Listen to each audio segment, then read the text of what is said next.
Assalamualaikum warahmatullahi wabarakatuh. Kami dari kelompok 5 akan mempresentasikan hasil diskusi kami tentang Chapter 9 Managing and Controlling Ethic Programs. Baiklah, kami kelompok 5 yang beranggotakan Novi Asrina, Ramadatul Ilham, dan Astra Ramiza. Baiklah, topik pembahasan kita pada video kali ini adalah yang pertama, Implementing Ethics Program, yang kedua, The Ethic Audit, yang ketiga, Benefit of Ethic Audit, yang keempat, The Auditing Processing, yang kelima, The Strategies Importance of Ethic Auditing. Selamat menyaksikan. Baiklah, yang pertama saya akan menjelaskan tentang Implementing Ethics Programs. Untuk mengembangkan program etika bisnis yang efektif membutuhkan perusahaan untuk mengatasi kenyataan penerapan program semacam itu. Implementasi memerlukan pelaksanaan tindakan khusus yang memastikan pencapaian tujuan etika bisnis. Perusahaan harus memiliki cara untuk mengelola, mengevaluasi, dan mengendalikan program etika bisnis. Ada 5 item khusus yang memiliki dampak signifikan terhadap keberhasilan program etika. Yang pertama, isi kode etika perusahaan. Yang kedua, frekuensi komunikasi mengenai program dan kode etik. Yang ketiga, kualitas komunikasi. Dan yang keempat, kemampuan manajemen senior untuk berhasil memasukkan etika dalam perusahaan. Dan yang terakhir, kemampuan manajemen lokal untuk melakukan hal yang sama. Jika sebuah perusahaan memiliki budaya yang lebih terfokus dan perencanaan daripada implementasi, karyawan mungkin akan melihat perilaku yang tidak etis sebagai perilaku yang dapat diterima tanpa kontrol yang tepat. Berbohong kepada pelanggan atau memanipulasi harga serta perilaku kasar dan penyalahgunaan sumber daya perusahaan dapat menjadi bagian dari perilaku beberapa karyawan. Melihat program etika bisnis sebagai bagian dari perencanaan strategi dan kegiatan manajemen sangatlah penting untuk keberhasilan setiap perusahaan. Beberapa perusahaan masih belum memahami bahwa etika merupakan aspek penting dari strategi bisnis. Kesalahpaham ini berasal dari keyakinan bahwa etika karyawan terutama merupakan masalah individu dan bukan tanggung jawab manajemen. Sifat program etika di perusahaan Amerika adalah yang menentukan risiko, mengembangkan kebijakan dan kode etik, serta memerlukan standar perilaku yang spesifik. Namun, untuk melakukan hal yang benar dan mengetahui kapan harus mengatakan tidak atau meminta bantuan di area abu-abu, karyawan harus memiliki etika pribadi yang sangat kuat. Kontrol formal untuk etika bisnis mencakup kontrol input seperti pemilihan karyawan yang tepat, pemilihan etika yang efektif, dan sistem struktural yang kuat. Kontrol keluaran melibatkan membandingkan standar dengan perilaku yang sebenarnya. Salah satu metode yang paling populer untuk mengevaluasi kinerja etis adalah audit etika. Tujuan dari audit etika adalah untuk mengidentifikasi resiko dan masalah dalam kegiatan keluar dan merencanakan langkah-langkah yang diperlukan untuk menyesuaikan, memperbaiki, atau menghilangkan masalah etika ini. Terlepas dari kompleksitas program etika perusahaan, audit etika sangat penting untuk keberhasilan program. Etika bisnis dalam sebuah organisasi bukan hanya masalah pribadi berdasarkan nilai-nilai pribadi. Kita bertanggung jawab, baik secara etis maupun hukum, untuk terlibat dalam perilaku etis dan melaporkan perilaku tidak etis orang lain di dalam organisasi tersebut. Selanjutnya, yang kedua adalah The Ethics Audit. Audit etika merupakan evaluasi sistematis dari program dan kinerja etika organisasi untuk menentukan apakah itu efektif. Audit etika mencakup pengukuran kepatuhan yang teratur, lengkap, dan terdokumentasi dengan kebijakan dan prosedur yang diterbitkan perusahaan. Dengan demikian, audit memberikan kesempatan untuk mengukur kesesuaian dengan standar etika yang diinginkan perusahaan. Audit dapat menjadi pendahulu untuk menyiapkan program etika, karena audit mengidentifikasi standar etika perusahaan serta kebijakan dan area risiko yang ada. Undang-undang baru ini dan amandemen yang diterbitkan FSGO mendorong audit etika yang lebih besar karena perusahaan berusaha untuk menunjukkan kepada berbagai pemangku kepentingan bahwa mereka mematuhi hukum dan telah menetapkan program untuk meningkatkan pengambilan keputusan etis. Sementara perusahaan tidak diwajibkan untuk melaporkan hasil audit mereka kepada publik. Konsep audit etika muncul dari gerakan untuk mengevaluasi dan melaporkan inisiatif tanggung jawab sosial perusahaan yang lebih luas, terutamanya yang berkaitan dengan keberlanjutan. Semakin banyak perusahaan yang mengaudit program tanggung jawab sosial dan melaporkan hasilnya untuk mendokumentasikan upaya mereka untuk lebih bertanggung jawab kepada berbagai kelompok pemangku kepentingan yang berkepentingan. Audit sosial adalah proses penilaian dan pelaporan kinerja bisnis dalam memenuhi tanggung jawab ekonomi, hukum, etika, dan filantropi yang diharapkan oleh para pemangku kepentingan. 7 laporan sosial yang sering membahas isu-isu yang berkaitan dengan kinerja perusahaan dalam 4 dimensi tanggung jawab sosial serta tanggung jawab sosial tertentu dan masalah etika seperti masalah ketenagakerjaan, pengembangan ekonomi masyarakat, kesukarelaan, dan dampak lingkungan. Sebaliknya, audit etika fokus lebih sempit pada perilaku etis dan hukum perusahaan. Namun, audit etika dapat menjadi komponen dari audit sosial. Memang banyak perusahaan memasukkan masalah etika dalam audit sosial mereka. Contoh saja, di perusahaan Walmart menyertakan kinerja etis dalam laporan tanggung jawab globalnya. Audit etika adalah alat yang dapat digunakan perusahaan untuk mengidentifikasi dan mengukur komitmen etis mereka kepada pemangku kepentingan, karyawan, pelanggan, investor, pemasok, anggota masyarakat, aktivis, media, dan regulator. Semakin menuntut perusahaan bertindak etis dan bertanggung jawab atas perilaku mereka, sebagai tanggapan, bisnis bekerja untuk memasukkan akuntabilitas ke dalam tindakan mereka, mulai dari perencanaan jangka panjang, pengambilan keputusan sehari-hari, dan memikirkan kembali proses tata kelola perusahaan dan pelaporan keuangan hingga memperkerjakan, mempertahankan, dan mempromosikan karyawan dan membangun hubungan dengan pelanggan. Audit etika menyediakan metode objektif untuk menunjukkan komitmen perusahaan untuk meningkatkan perencanaan strategis, termasuk kepatuhannya terhadap hukum dan standar etika dan standar tanggung jawab sosial. Proses audit penting bagi bisnis karena dapat meningkatkan kinerja dan efektivitas perusahaan, meningkatkan daya tarik bagi investor, meningkatkan hubungan dengan pemangku kepentingan, mengidentifikasi potensi risiko, dan mengurangi risiko kesalahan dan publisitas merugikan yang merusak reputasi. Seperti yang kita bahas sebelumnya, perusahaan paling etis di dunia seringkali menunjukkan kinerja keuangan yang lebih baik daripada perusahaan dalam indeks saham umumnya. Audit etika menggunakan prosedur dan proses yang serupa dengan yang ditemukan dalam audit keuangan untuk membuat laporan objektif kinerja perusahaan. Seperti dalam audit akuntansi, seseorang dengan keahlian dari luar organisasi dapat dilihat untuk melakukan audit etika. Meskipun standar yang digunakan dalam audit keuangan dapat disesuaikan untuk memberikan landasan objektif bagi pelaporan etika, ada perbedaan yang signifikan antara kedua jenis audit tersebut. Sedangkan audit keuangan berfokus pada semua sistem yang berkaitan dengan aliran uang dan penilaian keuangan, nilai untuk tujuan pajak, dan akuntabilitas manajerial. Audit etika berkaitan dengan dampak internal dan eksternal yang luas dari kinerja etis organisasi. Perbedaan signifikan lainnya adalah bahwa audit etika biasanya tidak terkait dengan persyaratan peraturan, sedangkan audit keuangan diperlukan terhadap perusahaan publik yang menerbitkan surat berharga. Karena etika dan audit sosial bersifat sukarela, ada lebih sedikit standar yang dapat diterapkan perusahaan sehubungan dengan frekuensi pelaporan, persyaratan pengungkapan, dan tindakan perilaku yang harus diambil sebagai tanggapan atas hasilnya. Ini dapat berubah karena semakin banyak perusahaan mengembangkan program etika di lingkungan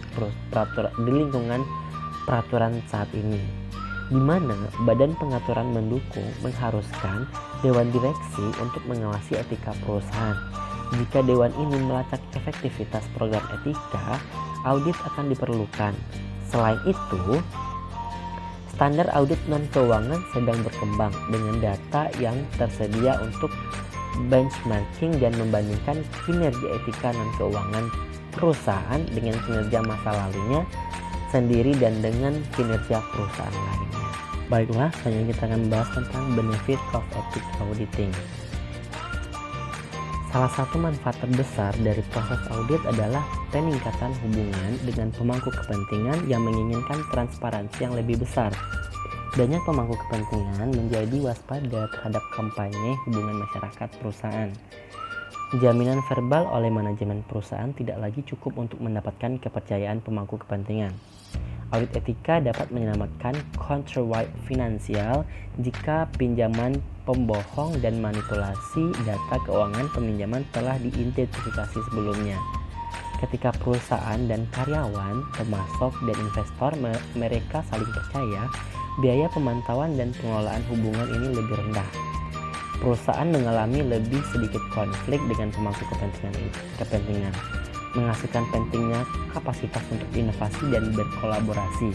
Karena manfaat ini, pemegang saham dan investor menyambut baik peningkatan pengungkapan yang datang dengan akuntabilitas perusahaan. Isu-isu seperti kepercayaan, keberlanjutan, dan hubungan pelanggan termasuk di antara 10 tantangan teratas. Isu-isu ini dapat dianggap sebagai risiko yang terkait dengan pengelolaan dan pengendalian program etika. Tantangan teratas untuk CEO ada 9. Yang pertama, modal manusia. Yang kedua, keunggulan operasional. Yang ketiga, inovasi. Yang keempat, hubungan pelanggan. Yang kelima, risiko politik atau ekonomi global. Yang keenam, peraturan pemerintah. Yang ketujuh, ekspansi global. Yang kedelapan, merek dan reputasi perusahaan. Dan yang kesembilan, keberlanjutan. Semakin banyak investor yang mempertimbangkan tindakan non-keuangan seperti adanya program etika, kepatuhan hukum, keragaman dan independensi dewan, dan masalah tata kelola perusahaan lainnya seperti kompensasi CEO ketika mereka menganalisis kualitas investasi saat ini dan potensial. Penelitian menunjukkan investor mungkin bersedia membayar harga yang lebih tinggi untuk saham perusahaan yang mereka anggap bertanggung jawab. Audit reguler memungkinkan pemegang saham dan investor untuk menilai apakah perusahaan mencapai tujuan yang ditetapkan dan apakah mematuhi nilai yang ditentukan sebagian penting. Selain itu, memungkinkan pemangku kepentingan untuk mempengaruhi perilaku organisasi. Semakin banyak kelompok pemangku kepentingan yang mencari informasi yang spesifik, seringkali dapat diukur dari perusahaan. Pemangku kepentingan ini mengharapkan perusahaan untuk melihat lebih dalam sifat operasi mereka dan untuk mengungkapkan secara terbuka kemajuan dan masalah mereka dalam mengatasi masalah ini. Beberapa investor menggunakan haknya sebagai pemegang saham untuk mendorong perusahaan melakukan modifikasi rencana dan kebijakan mereka untuk mengatasi masalah etika tertentu. Selanjutnya, benefit of ethic auditing adalah yang pertama, ethical crisis management and recovery. Manfaat signifikan dari audit etika adalah bahwa hal itu dapat mencegah krisis akibat pelanggaran etika atau hukum, krisis yang berpotensi lebih menghancurkan daripada bencana alam atau gangguan teknologi. Sama seperti perusahaan mengembangkan rencana manajemen krisis untuk menanggapi dan pulih dari bencana alam, mereka juga harus bersiap untuk bencana etika yang dapat mengakibatkan biaya, hukum, dan keuangan yang besar dan mengganggu operasi rutin, melumpuhkan karyawan, mengurangi produktivitas, menghancurkan reputasi organisasi, dan mengikis pemangku kepentingan. Kepercayaan, krisis etika dan hukum telah mengakibatkan kematian atau akuisisi sejumlah perusahaan terkenal. Audit etika dapat mengungkapkan karyawan nakal yang melanggar standar dan kebijakan etika perusahaan atau undang-undang dan peraturan. Yang kedua, measuring non-financial ethical performance.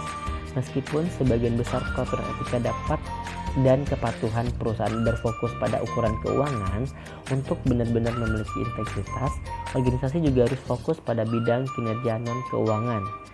Kata integritas dalam konteks ini menyiratkan organisasi yang seimbang yang tidak hanya membuat keputusan keuangan yang etis, tetapi juga etis dalam aspek yang lebih subjektif dari budaya perusahaannya. Sarbanes-Oxley berfokus pada akuntansi yang dipertanyakan dan matriks yang menghancurkan nilai pemegang saham.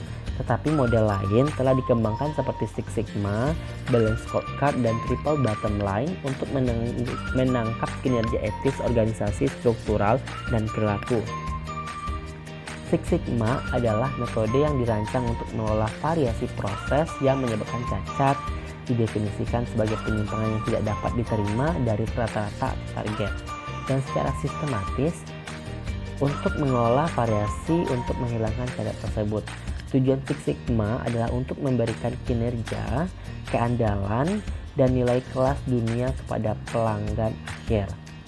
Balanced Scorecard adalah sistem manajemen yang memfokuskan pada semua elemen yang berkontribusi pada kinerja dan kesuksesan organisasi, termasuk proses keuangan, pelanggan, pasar, dan internal. Tujuannya adalah untuk mengembangkan perspektif yang lebih luas tentang faktor kinerja dan untuk menumbuhkan budaya belajar dan pertumbuhan yang meningkatkan semua komunikasi organisasi. Sedangkan Triple Bottom Line memberikan perspektif yang memperhitungkan dampak sosial, lingkungan, dan keuangan dari keputusan yang dibuat dalam satu organisasi. Ketika membuat komitmen yang meningkat terhadap tanggung jawab sosial, berkelanjutan atau etika, perusahaan sering mempertimbangkan untuk menerapkan pelaporan Triple Bottom Line sebagai cara untuk memastikan investasi dan inisiatif mereka mendukung nilai-nilai organisasi mereka dan kesuksesan secara keseluruhan.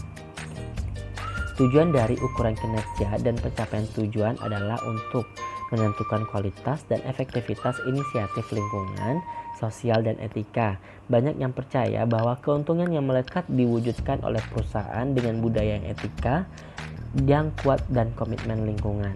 Dibayar dalam komitmen pelanggan dan dalam menghindari publisitas negatif dan biaya yang terkait dengan kesalahan.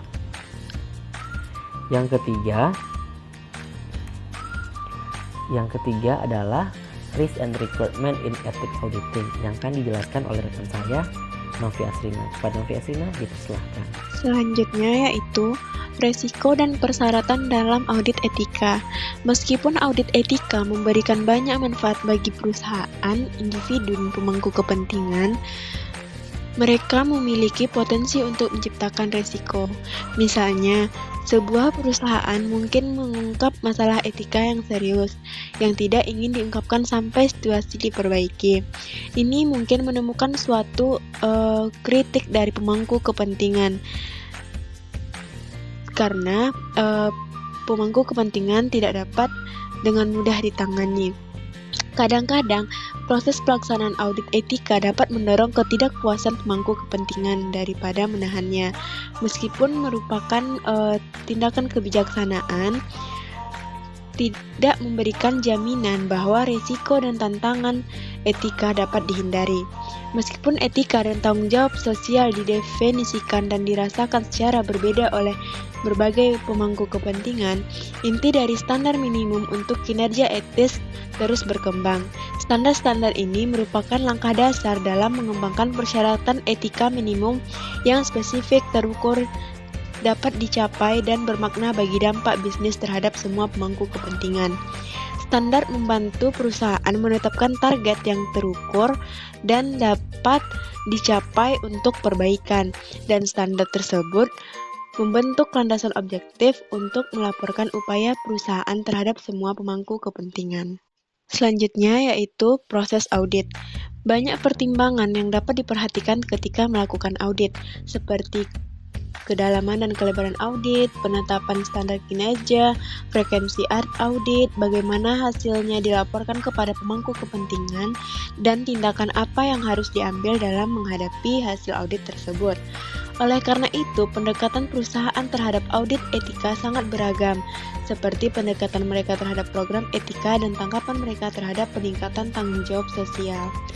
Audit etika harus unik untuk setiap perusahaan dan dapat mencerminkan apa yang diukur, industri, budaya perusahaan, dan risiko yang teridentifikasi serta lingkungan peraturan di mana ia beroperasi.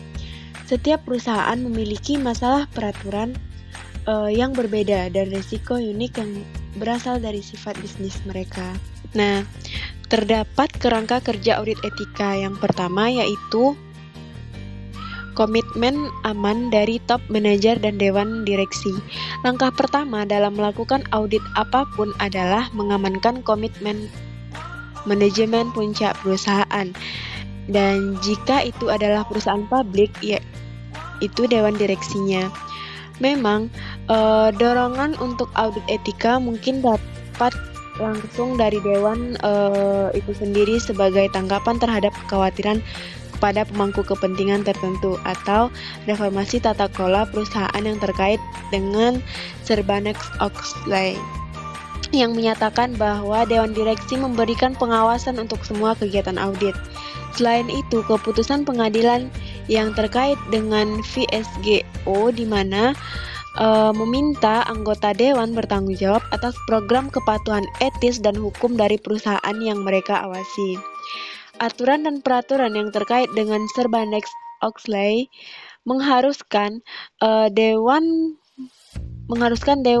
komisaris menyertakan anggota yang berpengetahuan dan memenuhi syarat untuk mengawasi akuntansi dan jenis audit lainnya untuk memastikan laporan ini akurat dan mencakup semua informasi material. Meskipun Komite Audit Keuangan akan memeriksa standar etika di seluruh organisasi yang berkaitan dengan masalah keuangan, itu juga berkaitan dengan penerapan kode etika untuk pejabat keuangan puncak. Banyak masalah tersebut berhubungan dengan masalah tata kelola perusahaan, seperti kompensasi, opsi saham, dan konflik kepentingan. Tekanan audit juga bisa datang dari manajer puncak yang mencari cara untuk melacak dan meningkatkan kinerja etis dan mungkin memberikan perusahaan mereka keuntungan atas persaingan yang menghadapi pernyataan tentang perilaku etis. Selanjutnya yaitu membentuk komite untuk mengawasi audit etika. Langkah selanjutnya dalam kerangka kerja adalah membentuk komite atau tim untuk mengawasi proses audit. Idealnya, komite audit keuangan, dewan direksi mengawasi audit. Akan tetapi, ini tidak terjadi pada perusahaan besar. Di sebagian besar perusahaan, manajer atau petugas etika tidak selalu melaporkan kepada dewan direksi saat melakukan audit sosial dan etika. Bagaimanapun, tim ini harus mencakup karyawan yang memiliki pengetahuan tentang sifat dan peran audit etika. Dan tentunya orang-orang tersebut harus berasal dari berbagai departemen dalam perusahaan. Selanjutnya yang ketiga yaitu menentukan ruang lingkup proses audit. Komite audit etika harus menetapkan ruang lingkup audit dan memantau kemajuan untuk memastikan tetap berjalan pada jalurnya. Ruang lingkup audit tergantung pada jenis bisnis, risiko yang dihadapi, dan peluang yang dimilikinya untuk mengelola etika. Langkah ini mencakup pendefinisian subjek utama atau area risiko yang penting untuk diaudit, misalnya audit keberlanjutan, diskriminasi, kewajiban produk, hak karyawan, privasi, penipuan, pelaporan keuangan, atau kepatuhan hukum, serta dasar di mana area-area ini dinilai. Penilaian dapat berdasarkan pada konsultasi langsung, observasi, survei, atau kelompok fokus. Yang keempat yaitu tinjauan misi organisasi, nilai, tujuan, dan kebijakan, serta menentukan prioritas etis. Nah, karena audit etika umumnya melibatkan perbandingan kinerja etis organisasi dengan tujuan, nilai, dan kebijakannya, proses audit harus mencakup tinjauan pernyataan misi dan tujuan strategis. Misi keseluruhan perusahaan dapat memasukkan tujuan etika, tapi ini mungkin terletak dalam dokumen terpisah, termasuk yang berfokus pada tanggung jawab sosial. Misalnya, pernyataan etika perusahaan atau pernyataan nilai dapat menawarkan panduan untuk mengelola transaksi dan hubungan manusia yang mendukung reputasi perusahaan, sehingga menumbuhkan kepercayaan kepada pemangku kepentingan eksternal perusahaan. Bersamaan dengan langkah ini, dalam proses audit perusahaan harus menentukan prioritas etisnya. Menentukan prioritas ini adalah tindakan penyimbangan karena mengidentifikasikan kebutuhan dan menilai prioritas setiap pemangku kepentingan bisa jadi sulit gitu. Karena tidak ada persyaratan hukum untuk prioritas etis. Proses perencanaan strategis manajemen tergantung pada penentuan resiko, menetapkan standar yang sesuai, dan menguraikan proses komunikasi dengan pemangku kepentingan. Baiklah, saya Azra Ramiza akan melanjutkan penjelasan bagian kerangka kerja audit etika. Nah, selanjutnya itu yang kelima, yaitu kumpulkan dan analisis informasi yang relevan, yang dimana melakukan identifikasi alat dan metode untuk mengukur kemajuan perusahaan untuk meningkatkan keputusan etika karyawan dan pelaksananya. Nah, organisasi harus mengumpulkan informasi yang relevan untuk setiap bidang.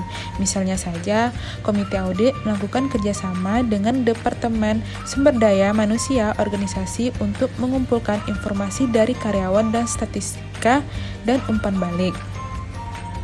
Audit etika menyeluruh meninjau semua laporan yang relevan, termasuk dokumen eksternal yang dikirim ke lembaga pemerintah dan lainnya. Ia mengukur strategi keberlanjutan perusahaan seringkali bergantung pada laporan perusahaan sendiri dan data sekunder. Informasi yang dikumpulkan harus membantu menentukan tingkat dasar kepatuhan serta harapan internal dan eksternal perusahaan. Langkah ini juga mengidentifikasi di mana perusahaan telah atau belum memenuhi komitmennya, termasuk yang ditentukan oleh pernyataan misi dan dokumen kebijakan lainnya. Dokumen yang ditinjau dalam proses ini bervariasi dari satu perusahaan ke perusahaan lain berdasarkan ukuran, jenis industri, dan ruang lingkup audit tersebut. Selanjutnya yang keenam, verifikasi hasil. Verifikasi hasil audit harus melibatkan prosedur yang mengontrol kehandalan dan informasi yang akurat seperti mengaudit keuangan. Sama seperti auditor keuangan yang menerapkan langkah-langkah prosedur untuk mendukung laporan keuangan. Auditor etika juga dapat mengamati prosedur perusahaan yang tidak etis dengan menggunakan laporan. Auditor keuangan kemungkinan akan diminta untuk memberikan sebuah surat kepada direktur untuk menyoroti ketidakkonsistenan dalam proses pelaporan.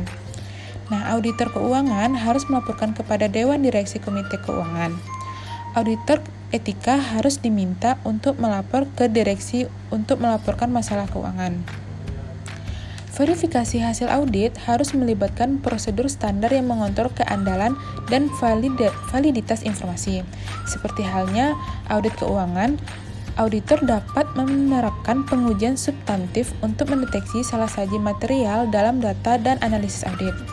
Tes yang biasa digunakan dalam audit keuangan yaitu observasi, penelusuran, vouching, prosedur analitis, penyelidikan, dan perhitungan ulang dapat juga digunakan dalam audit etika dan sosial. Misalnya, konfirmasi positif dapat diminta dari peserta kelompok fokus pemangku kepentingan untuk memverifikasi bahwa hasil yang dilaporkan konsisten dengan hasil yang diyakini kelompok fokus. Selain itu, auditor keuangan mungkin diminta untuk memberikan surat kepada Dewan Direksi dan manajer senior perusahaan untuk menyoroti inkonsistensi dalam proses pelaporan. Auditor dapat meminta agar manajemen menjawab poin-poin tertentu dalam surat tersebut untuk menunjukkan tindakannya yang akan diambil untuk mengatasi masalah atau kelemahan. Auditor keuangan harus melaporkan kepada Komite Audit Keuangan Dewan Direksi atau yang setara secara signifikan penyesuaian atau kesulitan yang dihadapi selama audit serta ketidaksepakatan dengan manajemen. Auditor etika harus diminta untuk melaporkan kepada Komite Audit Dewan Direksi masalah yang sama yang akan dilaporkan oleh auditor keuangan tersebut. Selanjutnya yang ketujuh, melaporkan temuan. Nah, langkah terakhir dalam susunan kerja etika adalah melaporkan hasil audit. Banyak perusahaan yang tidak memberitahukan hasil audit mereka ke publik. Mereka lebih senang memberitahukan hasil audit mereka ke stakeholders. Untuk melaporkan hasil audit harus berdasarkan ketentuan yang ditetapkan oleh pengamat global. Laporan harus sesuai dengan tujuan audit dengan beberapa metode. Metode yang digunakan adalah proses audit, yaitu bukti pengumpulan dan evaluasi. Kedua, peran auditor, sebaiknya independen. Ketiga, itu audit pedoman diikuti oleh auditor dan ketentuan lainnya mengikuti ketentuan perusahaan. Tujuannya, perusahaan dapat mengidentifikasi kelemahan dan mengembangkan saran untuk perbaikan. Selanjutnya, topik yang kelima, yaitu pentingnya audit strategis, audit etika. Audit etika harus dilakukan secara teratur karena kalau tidak akan menimbulkan masalah. Audit etika bukanlah satu-satunya proses controlling yang digunakan selama situasi krisis. Meskipun audit etika dapat mengetahui masalah-masalah yang ada dan menghasilkan solusi, audit etika memerlukan biaya yang mahal dan memakan banyak waktu. Memilih dan menentukan auditor yang tepat juga sulit dilakukan. Bisnis harus menunjukkan komitmennya yang menguntungkan bagi para pelanggan, karyawan, pemasok, pemegang saham, dan masyarakat sekitar. Apa saja kriteria etika perusahaan untuk bisnis Good Touch Award? Yang pertama, membuat buku pedoman untuk karyawan dan melakukan training, formal atau informal, mengenai bagaimana cara bisnis yang berkompeten dan memenuhi standar. Yang kedua, menjelaskan visi dan misi dan pernyataan nilai-nilai yang menggambarkan kompeten bisnis untuk mengoptimalkan kepuasan pelanggan, karyawan, pemasok, pemegang saham, dan masyarakat sekitar. Yang ketiga, pelatihan formal yang berkaitan dengan isu-isu etis untuk karyawan. Yang keempat, pengelolaan kebijakan yang mendorong kegiatan positif untuk karyawan. Yang kelima, bermanfaat untuk karyawan dan berkontribusi memberikan pelayanan terhadap keluarga. Yang terakhir, yaitu membangun kepercayaan khususnya program pelayanan pelanggan, karyawan, pemasok, dan lain-lain. Selanjutnya, hubungan masyarakat, investor, dan stakeholder. Pertama, contoh visi, misi bisnis adalah bagaimana membangun usaha dan keyakinan serta kepentingan konsumen, karyawan, pemasok, stakeholder, dan masyarakat sekitar.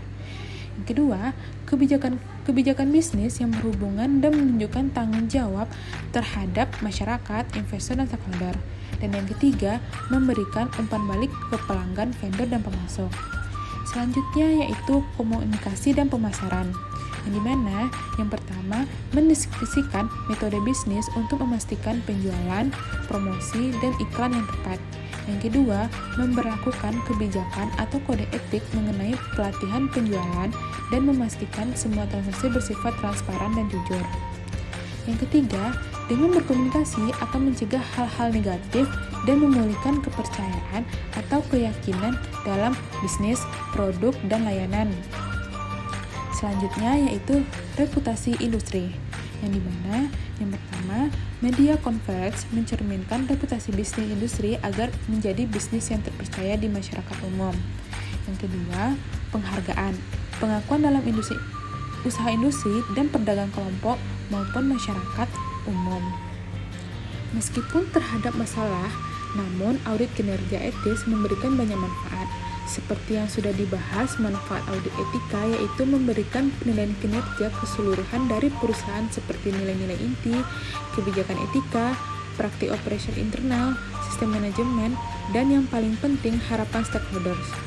Dengan demikian, audit etika adalah alat manajemen yang berguna untuk membantu mengidentifikasi dan memperbaiki kesalahan perusahaan. Penilaian ini dapat digunakan untuk mengalokasikan sumber daya dan berfokus pada peluang baru. Proses audit juga membantu perusahaan untuk memenuhi misi mereka dengan cara meningkatkan keuntungan dan mengurangi risiko. Proses audit juga dapat menunjukkan dampak positif dari kode etik dan menyingkirkan manajer stakeholders, karena menggunakan nilai praktik bisnis yang dianggap lebih etis dan bertanggung jawab. Sekian penjelasan dari kelompok 5. Apabila ada salah kata, mohon dimaafkan. Terima kasih.